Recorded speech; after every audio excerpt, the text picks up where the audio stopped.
All right, here we go again, radio fans. It's Bob in 1KPR, and today we're looking at a fully electronic preselector that we came up with. There's the development video on YouTube here. I think there's a link to it. And this is the final version. We put everything together. I don't know. Got an awful lot of pre-selectors around here. Anyhow, this one is a prototype. I'm going to build a final version and send it out to a potential customer, see what they think. But anyhow, let's jump into this thing right away.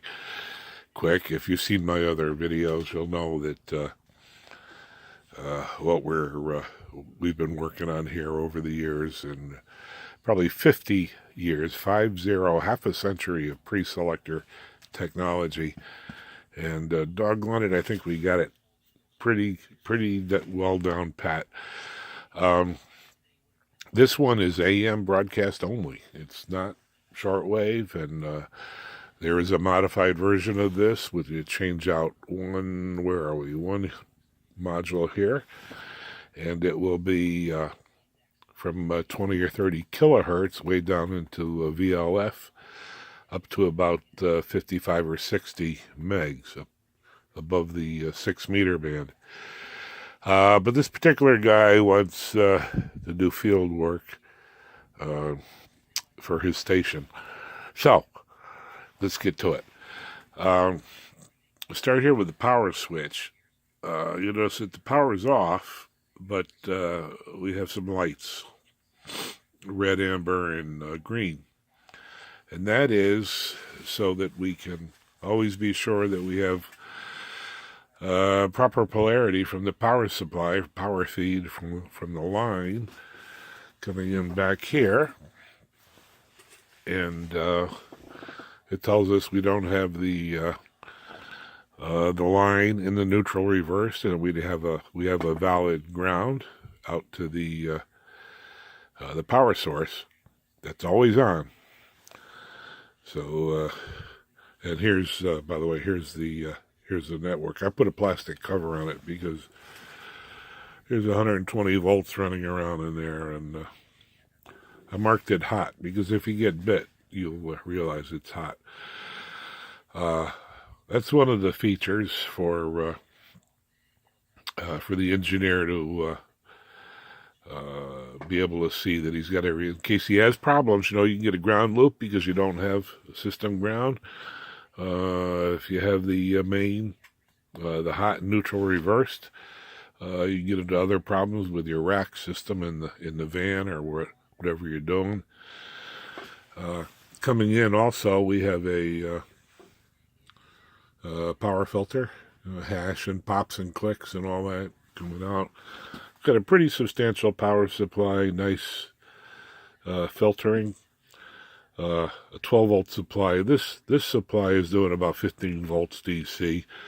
So whatever ripple or hash is writing on that signal from maybe from the diode transients or whatever in the power supply, the bridge right here, from 15 volts, knocking it down on this regulator to 12, all that crap is going to go away.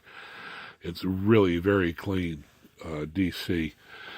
And a second supply that supplies 7 volts over to the actual preselector, which is a varactor type. Instead of using a mechanical variable capacitor, we're using a varactor.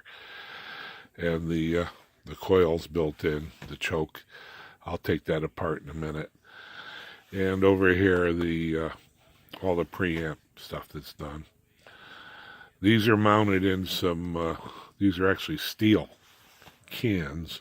And the reason they're positioned that way is, let me get the top. Here's the top of the unit. As you can see, for the front panel controls, we've got plenty of shielding. And back here, if we can get them in the picture, we've got some conical compression springs that we've soldered down to a brass plate which sits on on the copper shielding. These springs will contact the top of the cans, and with all the testing I've done, even though this is in a plastic chassis, it looks to me like we're not getting any local pickup. So, and I'm pretty close to a couple of powerful AMers, so that's that. Let's get to the front panel. We have a input. You can select one of 4 antennas, or you can shunt everything. Let me put some audio in here and let's see so you can hear it. Here's the local guy. Of course, we can just shunt the antenna. All the feeds from here are going to be shorted to ground, and at the same time disconnect the receiver, going way down the other end for an output splitter. One of 4 receivers can be hooked in. Same thing. You can do a Q up or whatever there. All right, let's turn it on. Turn it on.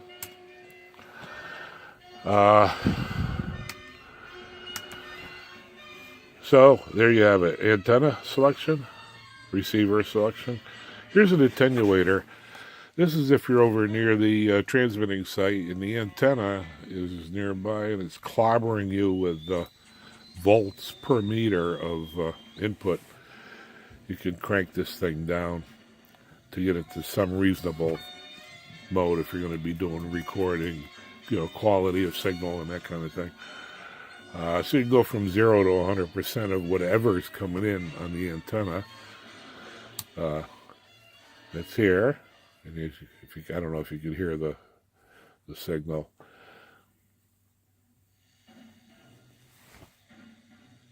No, they're playing quiet. But you can defeat it. Go barefoot straight in. We have sensitivity control. It goes directly to the preamp. Now, this can be invoked or not. We've calibrated. It actually will crank up to, let's see if we get that in there, 15 dB. I have marked it with the dual scale so that you'll have dB and voltage ratio. So 10 dB, 3 to 1. Here's 6 dB. I'm sorry, 8 dB. 6 dB is 2 to 1. And I guess you can see that. So you can actually calibrate the signal going into the preamp. We'll skip this module for a moment. The actual preamp gain, same deal. 0, 2, 4, 6, 8, 10, and 15 dB. 6 dB 2 to 1. 10 dB 3 to 1. You know exactly how hard you're hitting the receiver. Those normally can be left off, but like I said, if you're way out in the wilderness and you need some gain, here you go. If you're too close to the tower and you need some attenuation, you got a general sensitivity control here, but a calibrated one here. All right, and now the meat of this thing is the preselector. This is calibrated from about 500 kilohertz to 490, somewhere around there, up to 1.9 megs. So we cover the entire broadcast band. And let's see if we can we'll put it in. And I'm going to show you the S meter here.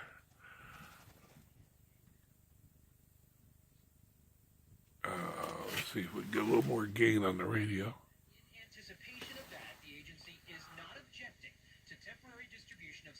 Lots of losartan that contain, quote, impurities above the interim acceptable intake limit for a short period of time. But here we are, tuning through the peak. We turn that off with no clobbering the thing. And here's the preamp.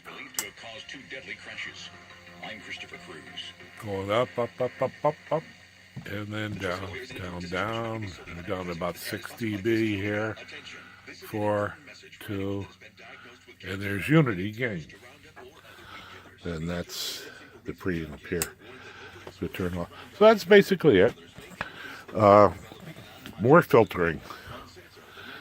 We are filtering input with DC bleed, RF hatch, pulse, impulse, burst, and flashover.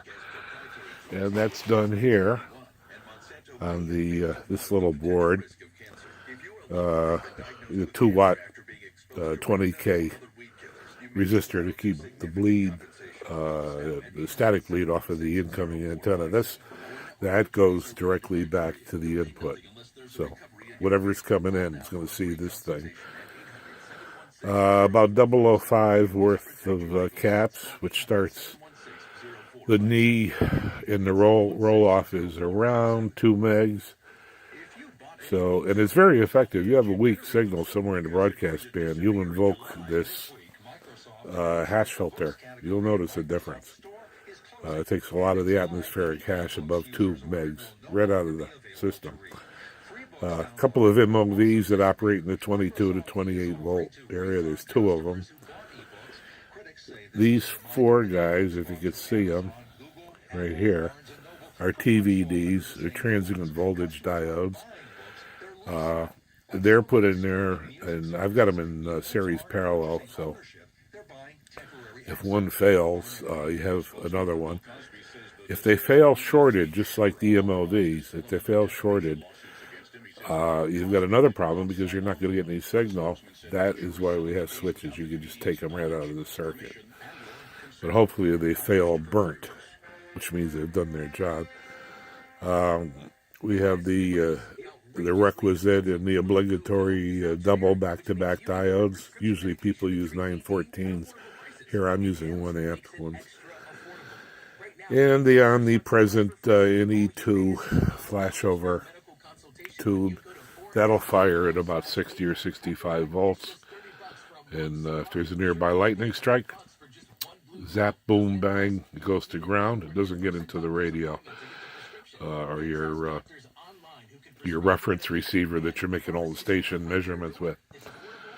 All right, let me pull the cans apart. If you look at the other video, you'll see that. But let me pull them apart and show you that. Be right back. There, I said I'd be right back, and I kept my word. Here's the preamp. We're using a video amp. It's a 1252 op amp. Wired is non-inverting, and with the feedback resistor running back through shielded 2-conductor shielded line to this pot, we could actually change the active gain of that from 0 dB or unity all the way up to plus 15. And that's limited by the fixed feedback resistor and, of course, the pot here. This is just a standard op amp. But the 1252 works very well for radio work. And the Varactor Preselector. Sorry, I'm just trying to get the light right here. Over here is the what are we using? 330 microhenries. We have the 2 back-to-back Varactors. Or cap coupling because these are DC controlled, obviously. And this is the little plug that makes everything work. That also is on the other YouTube video. More detail. I have the schematic there too.